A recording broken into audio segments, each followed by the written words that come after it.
Desde el Renacimiento, el teatro intentó mostrar un realismo total, pero a fines del siglo XIX hubo una reacción contraria.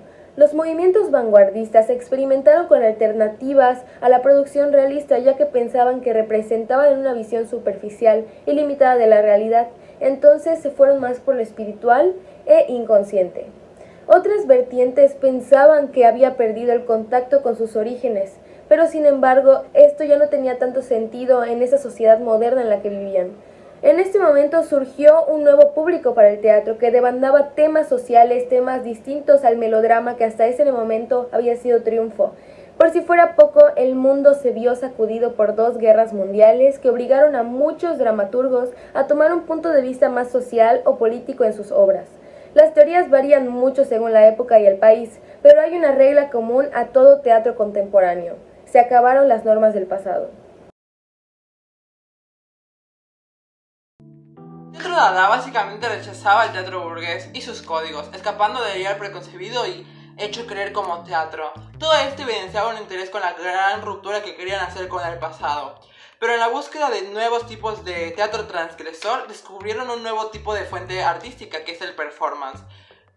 Todo esto era para la representación en la improvisación, en la que se destacaba el asombro y la evocación y el dinamismo de las personas como espectador, haciendo una reacción activa de la persona que estaba viendo el teatro. El movimiento Dada se extendió rápidamente por París, Berlín y colonias cercanas a esta, y por último en Nueva York. Desgraciadamente no tuvo una trayectoria tan larga, pero fue uno de las vanguardias más importantes debido a el gran interés con la destrucción con el camino con el pasado. Como siguiente punto vamos a ver el teatro existencialista. Este tipo de teatro se centraba única y exclusivamente en el individuo y sus circunstancias a su alrededor, ya sean problemas como la guerra, el hambre, la pobreza, entre otros. Bien, este tipo de teatro tenía una forma bastante peculiar de demostrar cuando algo no les gustaba, ya que ellos lo que hacían era criticar, y con base a este tipo de acciones ellos buscaban cambiar circunstancias que a ellos no les gustaban, y así cambiar su entorno. Sus máximos representantes fueron Jean-Paul Sartre y Camus, y ellos manifestaban esta doctrina con la lógica para expresar lo absurdo de sus tiempos.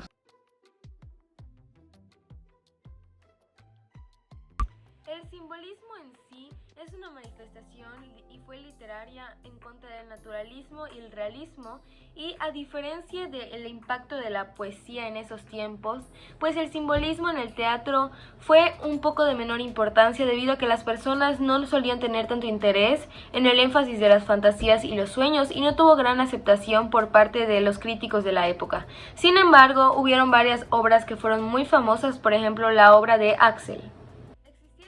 Que fueron el teatro colorido y el teatro musical. Cabe recalcar que los principales representantes del simbolismo no solo estaban dirigidos al teatro, sino también estaban dirigidos hacia la literatura y a la poesía. Es por eso que grandes poetas como Charles Baudelaire o el uruguayo Isidoro Ducos son muy importantes dentro de este movimiento debido a que hicieron grandes poesías dentro de él. El legado del movimiento simbólico ha sido muy importante dentro del mundo de las artes, ya que gracias a este movimiento se derivaron otras ramas, como son la literatura, la escultura, la pintura y el teatro, que es el que hablamos el día de hoy.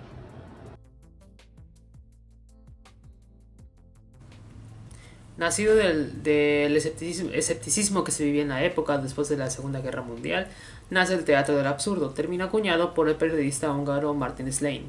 El teatro del absurdo tiene sus ideales después del libro de Mito de Sísifo del 42, que planteaba la carencia de sentido que tenía la vida humana. Además de esto, pues planteaba escenarios oníricos, sin sentido, sin algún sentido lógico. Eso también porque tenían una gran influencia de la corriente artística del surrealismo. El teatro del absurdo pues presentaba situaciones alejadas de un sentido dramático y más enfocadas en presentar situaciones surreales, situaciones sin sentido, situaciones sin lógica. Todo en base a la misma enseñanza de demostrar la falta de sentido que tenía la vida humana.